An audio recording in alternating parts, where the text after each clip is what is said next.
वैसे तो खांसी या कफ बहुत सारी बीमारियों का एक सामान्य लक्षण होता है, लेकिन कभी कभी ये आपकी बेहोशी का कारण भी बन सकता है और जिसकी वजह से कभी कभी खतरनाक स्थिति पैदा हो जाती है। आज हम इसी कंडीशन के बारे में बात करने वाले हैं जिसे हम कहते हैं कफ सिनकपी।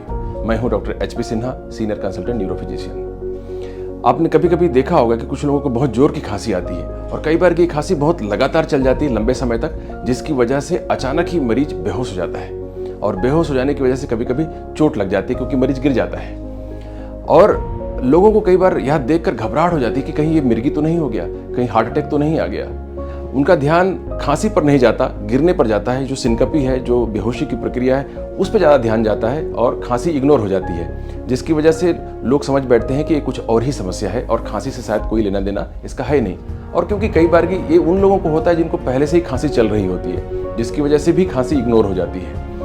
यह समस्या बहुत ही इंपॉर्टेंट है क्योंकि अगर कभी कोई आदमी ड्राइविंग कर रहा है और अचानक उसे जोर की खांसी आ जाए और बेहोशी आ जाए तो यह एक खतरनाक स्थिति हो सकती है और एक्सीडेंट का कारण बन सकती है। और कभी आप किसी ऐसे स्थान पर खड़े हैं जहां पर आसपास नुकीली चीजें रखी हैं तो आपके गिरने से आपको चोट ज़्यादा लग सकती है, गंभीर चोट लग सकती है। तो आखिर ये कफ सिनकपी होती क्यों है? जब कोई व्यक्ति लगातार खांसता है तो उसके छाती और पेट के भीतर का प्रेशर बढ़ जाता है, जिसे इंट्राथोरेसिक और इंट्रा एब्डोमिनल प्रेशर कहा जाता है, जिसकी वजह से जो ग्रेट वेन्स होती हैं, जो गंदा खून या डीऑक्सीजनेटेड ब्लड हृदय की ओर लेकर आती हैं, उनके भीतर प्रेशर बढ़ जाता है, जिसकी वजह से हृदय को कम ब्लड पहुंचता है।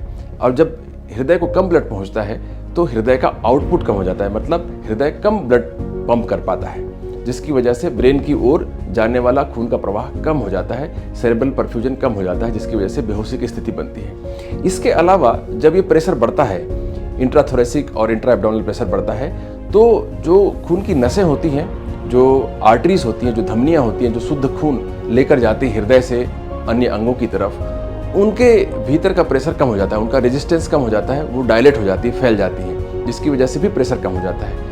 तो ये दोनों ही कारणों से ब्रेन के भीतर का खून का प्रवाह कम हो जाता है, जिसकी वजह से बेहोशी की स्थिति बन जाती है। तो ये प्रकृति की नेचुरल व्यवस्था है कि जब भी ब्रेन के भीतर खून का प्रवाह कम होता है किसी भी वजह से, तो प्रकृति कोशिश करती है कि आप जमीन पर आ जाएं, सीधे लेट जाएं, तो आपको प्रकृति गिरा देती है, जिसकी वजह से आप जमीन पर पड़ जाते हैं और फिर से ब्रेन की तरफ खून का प्रवाह फिर से सुनिश्चित हो जाता है। लेकिन इसमें मरीज को चोट लग सकती है। तो अगर किसी को लगातार खांसी आती हो, बार बार आती हो, तो उन्हें सावधान रहना चाहिए कि यह उनकी बेहोशी का कारण बन सकता है। इसलिए कभी अगर लगातार खांसी चलने लगे तो तुरंत ही लेट जाएं, एक करवट लेट जाएं, ताकि ब्रेन की ओर खून का प्रवाह बना रहे और आपको बेहोशी की स्थिति ना बने।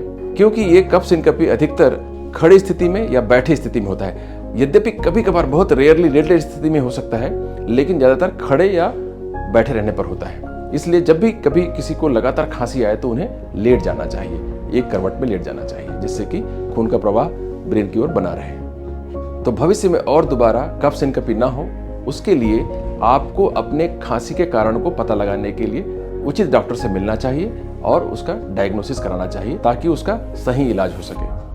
अधिकांश केसेस में क्रॉनिक ऑब्स्ट्रक्टिव पल्मोनरी डिजीज या सीओपीडी नाम की छाती की बीमारी की वजह से या अस्थमा की वजह से ये प्रॉब्लम आती है, लेकिन कई लोगों में हृदय भी कारण हो सकता है, कई बार की सिंपल वायरल कफ की वजह से भी हो सकता है। तो कई बार कुछ लोगों की आदत होती है कि जानबूझकर खांसी कर करके बलगम निकालने की कोशिश करते हैं, तो इस तरह की हैबिट से बचना चाहिए। अगर आप इन बातों का ध्यान रखेंगे तो आपको खांसी की वजह से होने वाली ये बेहोशी, जिसे हम कफ सिनकपी कहते हैं, वह नहीं होगी और आप इससे होने वाली जोखिमों से बच सकेंगे।